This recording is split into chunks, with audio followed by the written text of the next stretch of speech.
What's going on, ladies and gentlemen? It's Scott here, and welcome back to a brand new Fallout 4 build on FudgeMuppet. We make Fallout 4 builds every single week, so be sure that you do subscribe if you like Fallout 4 so you don't miss out. Today's beefy build is called the Paladin, and we decided to make this build after seeing all the comments asking for a Brotherhood of Steel build. We hope you enjoy this build, and remember to leave a comment on this video telling us what kind of build you're looking for next. The Paladin is all about ass kicking while also having utility skills to keep things interesting. This build will be using power armor quite a lot, and will be using perks like Nuclear Physicist and Pain Train to help with this. This build is going to be an expert with massive fists and massive guns, and is perfect for anyone wanting a real shoot 'em up Brotherhood of Steel playthrough. This build is going to be implementing a wide variety of heavy guns for fun, and also to be versatile against different opponents across various situations. This character is also perfect for people who want to experience the close combat system of Fallout 4, while also having the fun of releasing rounds of bullets upon their opponents. Also, do note that Michael and I have put timestamp links to different sections of this build in the description, and we're doing this for all of our Fallout 4 builds on FudgeMuppet.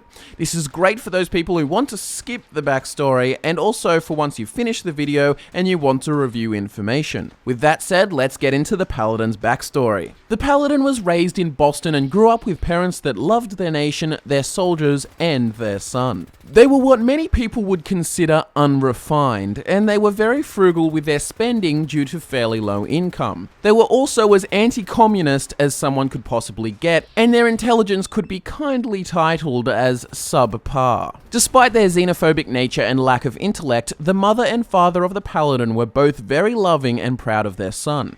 He was more intelligent than anyone they had ever met, and he was able to gain access to a selective school in the area. The Paladin knew he could have been a doctor or a businessman, but instead, he wanted to use his smarts as a soldier. He would see pictures of men in power armor and hopes that one day that could be him. While very intelligent and perfectly capable of making his own decisions, he was still molded by the beliefs of his parents, and as a result, he would be honored to risk dying for his country. After going through high school with straight A's, while at the same time acing his way through cadet training, the Paladin enlisted with the military as soon as possible, and then had a 5-year career with them between the ages of 18 and 23.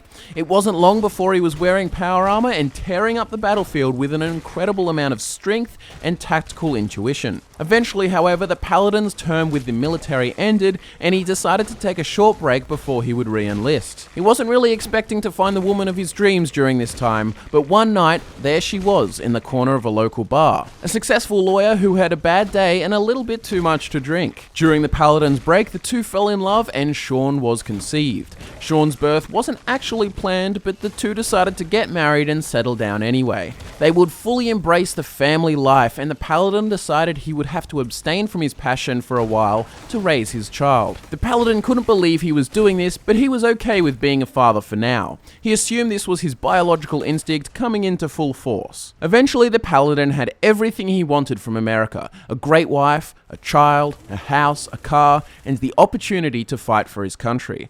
Unfortunately, it was now that the bombs began to fall, and everything changed all too fast. Now, before we get into our faction section that talks about all the motives and perspectives of the Paladin, I will issue our standard warning that these Fallout 4 builds will talk about all the factions that you can work with in the game. We'll keep all the faction and big quest storylines super vague, so you really only want to skip this section if you didn't want to know all of the joinable factions in Fallout 4 and their values. So let's get to it. The Paladin is going to leave Vault 111 torn and pissed off. After finally achieving the true American dream, it was all taken from him, and he will stop at nothing to find his son. The country he once loved was gone, but after a few days of depression in the Commonwealth, he discovers a distress signal and uncovers the Brotherhood of Steel. Men and women in power armor fighting to ensure that what destroyed all that the Paladin loved could never happen again. The Brotherhood explained to the Paladin that technology was the reason that everything in the world had gone haywire, and that it was important for him to help them save humanity from itself. The Paladin really bought into this belief, and due to his feelings of rage and sadness, he will begin to develop powerful Brotherhood ideals. He will have a hatred for synths, super mutants, and ghouls. From the Paladin's perspective, technology is what allowed his American dream to be destroyed. His country was bombed by weapons of advanced technological capability, and he was rushed into this big technological underground area where his whole life was turned upside down. He emerges to find a barren wasteland of his beloved Boston, which is overrun with robots that are so technologically advanced they look entirely human. All this technology is continuing conflict in this world, making people live paranoid lives, removing history, and causing widespread disease. After spending enough time with the Brotherhood, all the Paladin wants is to use his brains and brawn to take control of his homeland and restore order and peace once again, no matter the cost. The Paladin is going to moonwalk into the wasteland with 9 strength, 1 perception, 5 endurance, 1 charisma, 9 intelligence, 1 agility, and 2 luck. After you make your way to Sanctuary, you will of course be getting the special book, and you'll want to use this on strength to make it 10. The Paladin has 9 strength to of course represent his physical brute force, and this will of course help him carry more, punch harder, and use heavy guns effectively. He's never been extremely perceptive, lucky, agile, or one for conversation, but as you know, he's pretty fit and definitely intelligent. Having such a high investment in intelligence will allow us to get good perks, but also importantly, will make this Paladin level really fast. We'll also be investing perk points into endurance to become even sturdier and harder to kill. Alright, so now let's get into the construction of the Paladin. Like always, we'll explain perk allocation up to level 50, but beyond that, you can pick whatever you want. So as you victoriously make your way to level 2, you're going to want to get the Nuclear Physicist perk. This will make radiation weapons do 50% more damage and make your fusion cores last 25% longer. This build isn't using radiation weapons, so that part doesn't really matter for the Paladin. After this, we're getting an awesome perk for almost any heavy guns character, and that is Scrounger. Scrounger will make you find more ammunition in containers around the wasteland than before, and when you find ammo you're not using, you can just sell it or give it to a companion. Scrounger is definitely useful having low charisma, as you'll want to avoid buying ammo whenever possible. Next up, we've got an awesome perk that is fun and effective, and that is Pain Train. Pain Train is great for this build because he uses power armor often, and also he is using his fists. With Pain Train, you're going to want to sprint into your enemies to damage them and make them stagger, and then power attack with your fists. Also, if you didn't know, the last rank of this sensational perk knocks targets flying. Next up, we've got Iron Fist to make us do 20% more punching damage, and then we've got Heavy Gunner to do 20% more damage with our heavy guns. Following this, we're getting the Blacksmith perk to upgrade our punching weapons, and at level 8, we're picking the Armorer perk to start improving our normal armor and power armor. Next, we're getting the Hacker perk to gain access to advanced terminals, and we find Hacker a good perk for showing off the intelligent nature of this build. Following this, we get one of Michael's favorite perks, which is Rooted. At the first rank of this perk, it will make you do 25% more damage with unarmed and melee weapons, and have plus 25 damage resistance while standing still. Be sure to check the description to see videos we've made about many of these perks, like Rooted. At level 11, we're going with the second rank of Heavy Gunner to cause 40% more damage with our chosen weapon type, and at this rank you'll have improved hipfire accuracy to help you mow down fools with your minigun. After this, we get Scrounger 2 to find more ammo for our guns, and then we'll be getting the second rank of Iron Fist to do 40% more damage with our punching attacks, and with this rank we'll have a chance to disarm our opponents. Following this, we'll be getting Nuclear Physicist 2, which will allow us to do double damage with radiation weapons if we use them, but most importantly, it's going to make our fusion cores last 50% longer. This will let the Paladin preserve fusion cores, and this is of course useful because he will be using power armor very often, but also because fusion cores will be needed to charge his Gatling laser. Next up, we've got the second rank of Armorer to take our normal armor and power armor to the next level. And then we're getting Blacksmith rank 2 to make even better unarmed based weapons. And at level 17, we've got Hacker 2 to gain access to expert terminals, and many of these terminals in the game open mag-lock doors that have good gear in them and lots of ammo, sometimes even fusion cores. Also, I should mention that with the Scrounger perk, you can randomly find fusion cores in containers. Hacker is also really fun, so we can mess with enemy turrets and turn off some stationed robots. After this, you're going to want to get the third rank of Iron Fist so that punching attacks do 60% more damage and now have a chance to cripple one of your opponent's limbs. Next, the Paladin will be investing in the Science perk, and this is necessary for when we get Tesla braces for your power armor. These will allow you to cause shock damage with brutal power armor punches, but you're going to need the 3rd rank of Blacksmith before you can get it. At level 20, we're going to be getting the 1st rank of Gun Nut so we can finally start beefing up some huge firearms. Of course, after this, we add even more damage to these big guns with a 3rd rank of Heavy Gunner, and now we'll be dishing out 60% more damage with our heavy guns, and our hipfire accuracy will be improved even further. After this, we get the best rank of Rooted, which is the 2nd rank, and now we'll deal 50% more damage with our unarmed weapons, and we'll have plus 50 damage resistance while standing still. Following this, we're going to want the 1st rank of Medic, and this is helpful for most builds,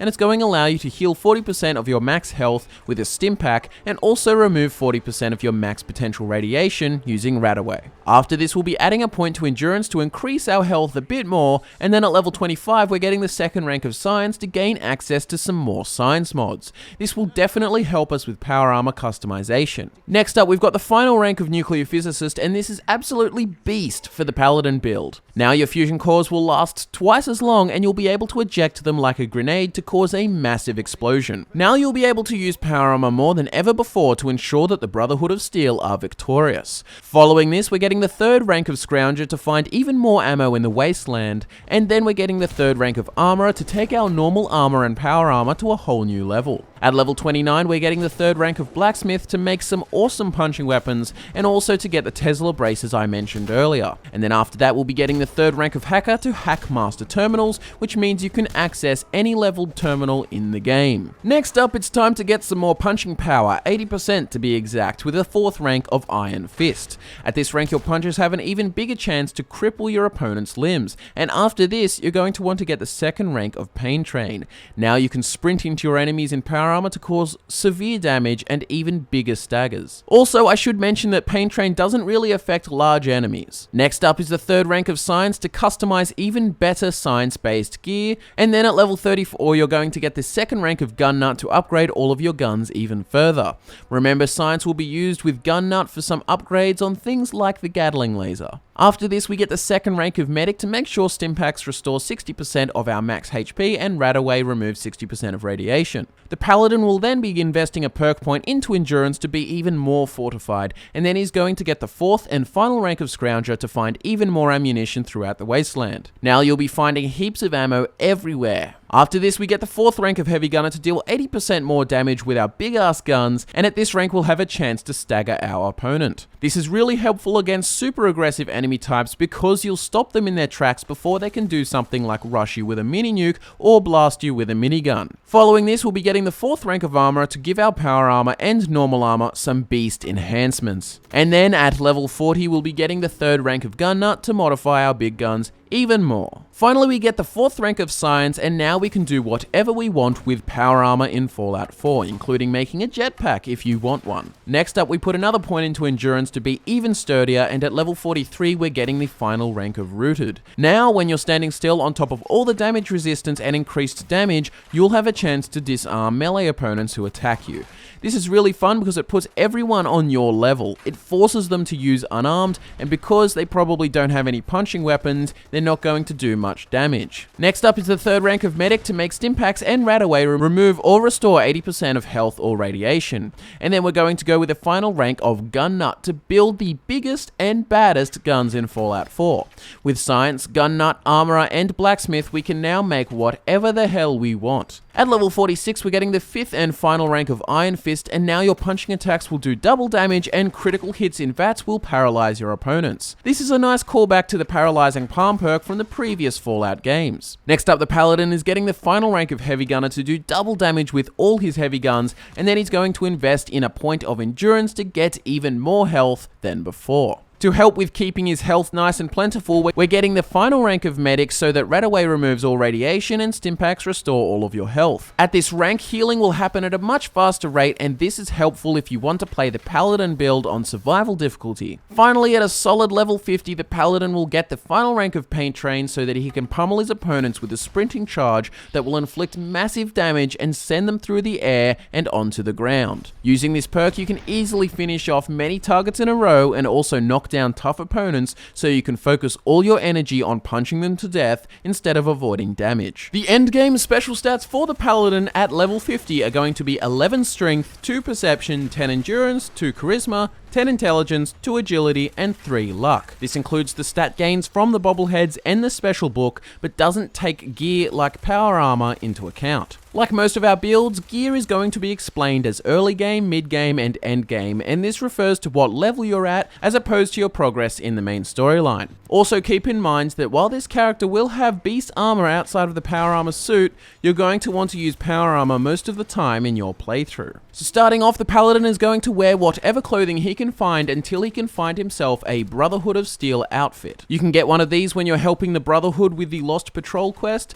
The armor over the top of this outfit will be whatever you can find, such as metal or leather, until you can get your hands on some combat armor when you first encounter a group of gunners. When you do eventually get combat armor, you'll want to put Brotherhood Steel paint on it, mainly for the aesthetic, but also for some rad resistance. You can use this paint once you've reached the Pridwin. Once you have this, you'll want to get the pocket modification on the legs and chest for more carry weight, and the brawling modification on the arms for more unarmed damage. Once you have the second rank of armorer, you'll want the legs and chest to be deep pocketed for even more carry weight, and carry weight will also be useful as you'll be carrying plenty of big guns, but we'll still want plenty of room for loot. As you can see, you won't be wearing a helmet outside of power armor, and one thing you can get very early in the game is the punching weapon you'll be using throughout the entirety of your playthrough. This is called the Furious Power Fist, and later you can modify it to make it heated instead of puncturing. The Furious Power Fist is a legendary weapon, and you will need to stock up on some supplies if you're super low level if you want to get it. We've made a video about how you can get it, which will be in the description. The Furious Power Fist does additional damage with every consecutive hit, and because of this, it'll prove very useful against tanky enemies with high amounts of health. Before you get this, you can use whatever low-level punching weapons you come across. In terms of heavy guns, you're going to want to get yourself a flamer, which you can modify completely without any perks, and you'll want the napalm tank, the long barrel, and the huge propellant tank. Keep the standard nozzle for maximum reach. Overall, these mods will give it high damage and long range. You can find more ammo for this beast weapon by using Scrounger, but here's a little FudgeMuppet pro tip. When you need more flamer ammo, head over to Sorgus Ironworks and clean out that place as often as possible. You're also going to want to get yourself a minigun early on, and during this time you'll also be getting yourself a set of T45 power armor. You can put whatever modifications you want on this, because it won't be long until you get yourself some fresh T60 armor. You can also customize your minigun however you like, but personally we like the extra range and damage without the shredder for a much sleeker and ammo conservative gun. Also, the minigun does require high ranks of gun nut to upgrade to its max potential, but by then you'll have the Gatling laser, which is quite a lot better. You'll want to keep the minigun for enemies who are resistant against energy damage. In terms of mid-game gear, you're going to want to start finding some sturdy combat armor. A great way to get it is by clearing out Gunner's Plaza, and if you find heavy combat armor, which we'll want for the end game, then congratulations. You're still going to be wearing your Brotherhood of Steel outfit under this, and you'll want Brotherhood of Steel paint again for your new combat armor. On the legs and chest, you're going to want the deep pocketed modification for extra carry weight, and on the arms you'll want brawling for more unarmed damage. When it comes to weaponry, you're going to want your minigun and flamer, and also introduce new things like the missile launcher. You'll want to work towards having a quad barrel missile launcher with a targeting computer and a stabilizer. This will make you able to shoot plenty of missiles that will lock onto your enemies and follow them until they explode. Also, you could use the Fat Man or even the experimental MIRV if you want. We've made a video about this which we will link in the description, but overall we decided it wasn't necessary in our playthrough. You should definitely have T60 power armor from the Brotherhood by now, and on the headpiece you're going to want the internal database mod for 2 more points of intelligence. We've chosen the red tactical lamp in case you wanted to know, and your power armor paint is going to give you an extra point of strength, and it is the Brotherhood paint. So depending on your rank, you're going to have Knight paint, Paladin paint, and of course, eventually Sentinel paint. On the chests, there's nothing that great until you get the 3rd rank of Science, and then you're going to get the motion assist servos, which will give you 2 extra points of strength. That means in power armor, you're going to end up with 14 strength, awesome for punching people's heads in. You'll also want to have the Rusty Knuckles modification on the arms, which will allow you to do more bleeding damage and unarmed attacks. After you reach level 29, however, you'll be able to get some Tesla braces, which are going to add electrical damage to your punches. On the legs, you're going to put whatever you want, but nothing is really necessary until you get rank 3 of science, and then you're going to get the optimized servos. This will reduce your AP sprint cost quite a lot, which helps you get around quicker, but most importantly, it is very beneficial for Pain Train. At the end of the game, you're going to want heavy combat armor with the Brotherhood paint again, and the deep pocketed modification on the chest and legs. On the arms, however, you will want to get the weighted modification after you get the final rank of Armorer.